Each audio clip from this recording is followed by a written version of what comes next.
Sup everyone, I'm your female otaku and I'm here to review episode 10 of 91 Days. Why did so many people drop this anime? Why? Is this anime too serious for them? Like honestly, I don't understand, come on. You don't want to miss out on 91 Days. You don't. Man, now, I do have just a few problems with this episode. Don't get me wrong, this episode was great, it's just that there were two problems that stood out to me. First was the animation. Now, we all know that the animation isn't exactly the best of the season. In fact, it's definitely one of the weakest of the season. However, with this particular episode, they were very lazy with the animation. Like, what they would do is play some sound effects, like say someone unlocking a door, or someone walking, or someone pointing out a gun, which I think is pretty important to show, but whatever, you know. They decided to just play sound effects for that while they still stay in the same shot. So you'll just be staring at like Vincent or Avilio's face for an extra 10 seconds so that they can let these sound effects go by. And it's very lazy. And there were also a lot of awkward pauses, mainly whenever Corteo was on screen. Corteo would be speaking, then he'd move a little bit, then there'd be a pause, and then he'd move again to pick something up, and there'd be another pause. I don't know why they did that. There were so many pauses throughout the episode. I thought my TV was buffering because I was watching this episode on Apple TV on Crunchyroll and stuff, and I thought it was buffering, but nope, no buffering whatsoever. Episode played fine. So that was very strange. I don't know why there were so many awkward pauses and just lazy animation overall. They were too lazy to animate this and too lazy to animate that. So I wonder why. Maybe they just didn't have money, or they really were lazy. They were like, nah, I'm done. We only have 2 more episodes left. That's it. I don't know. But here was the new plan. Avilio was talking to the uncle, and we find out that Nito wanted the uncle to find Angelo by any means possible. The uncle did end up finding Avilio, of course, otherwise how would he sent the letter? When the uncle found Avilio, he decided not to tell Nito. Nito does not know that Avilio is Angelo. So that's good to know. And then Avilio was just all like, so why do you want the Venettis dead? And he's just all like, more booze, more women, more of this town. I want it all. And so he wants to be the next Don. And Avilio, he said that he could take Nito out anytime he wanted. And I knew that for a fact. The problem is taking out Vincent. So that's where he needs the uncle's help. So in the meantime, they made this deal. And the deal was to give Corteo back over to Avilio, and Avilio's gonna hide Corteo. And he decided to hide Corteo over at his old home. And then after that, they were going to carry on with the rest of the plan, which was to sell Lawless Heaven in Chicago and then come straight back to the Venettis. But things didn't turn out like that. Avilio stayed longer than he should have because, you know, he was stowing away Corteo. And Barbeo, I believe that's his name. Barbeo, the one with the glasses and stuff, the right-hand man of Nito.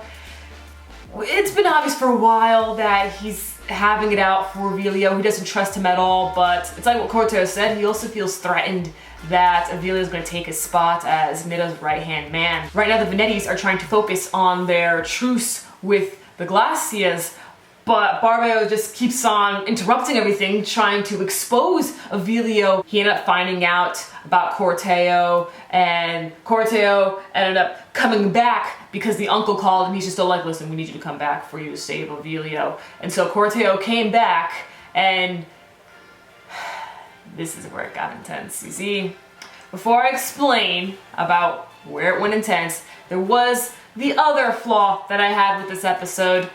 Corteo's character. Now, I really like Corteo. However, I feel like they could have done more. Why isn't he traumatized about killing Fongo? Why isn't he angry at Avilio? Because if this happened to any other person, they would A, be traumatized by what they just did, or they would be angry and just go out on even more killing spree and stuff like that, which is why I thought maybe Corateo would end up killing Avilio, but no! Corateo was absolutely fine and normal throughout the rest of the episode. Nice new do, by the way. But anyway, Corateo was fine and he was happy to be with Avilio again. And I was like, what? What? So you forgive Avilio just like that? Like, I feel like we're missing a couple of scenes. Or they just decided not to expand even more on Corateo's character. It's like the only reason why Corateo killed Fongo was for shock factor and not to develop an even greater character. So I am disappointed that they dropped the ball on that. They could have done so much more with Corateo. But anyway, Avilio actually killed Corateo. There are no heroes in this anime. There are no good guys. Nope.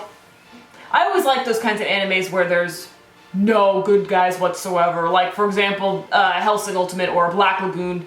That's what most people think about when there's no good guys in Black Lagoon. Basically, for Avilio to prove his loyalty to the Venettis, Nitto gave a gun to Avilio, and he's just like, you kill him. Avilio was a little shocked. It was nice to see that he could feel other emotions, but in the end, he went through with it. I was really pissed off. I was like, wow, you care so much more about your revenge plan that you're willing to kill your last bit of family. But I guess Avilio saw it as, well, even though I'm gonna kill you, I'll see you soon, Well, that definitely foreshadows Avilio's death, because to be honest, I don't want Avilio to live in the end. I do still like Avilio's character, but after seeing the path that he's gone, and how he's just, overdoing things and going like over the top with his revenge and stuff, doing unnecessary things that have nothing to do with his revenge plan. He's just doing it just because he's just too into the gangster world. He definitely needs to die. And of course, when it comes to people deserving to die, that's all based on opinion. But for me personally, I feel like that Avilio needs to die. And this whole scene there was definitely foreshadow to that. So most likely when the final battle between Nitto and Avilio comes, they're probably going to end up shooting each other at the same time or something like that. So how do you feel about Avilio's decision on killing Corateo just like that? I'm so surprised Corateo is so accepting of this. Again, could have done more with his character, but yeah. I did really enjoy this episode, but there were still some flaws that I saw with it. But did you see any flaws? Do you agree with me, or are you just all like, nah, this is 10 out of 10, man, oh my gosh, every week? Let me know. Catch you tomorrow as I review Food War Shokugeki no Soma Season 2 and Rewrite. I'm Yufimo Otaku, sayonara.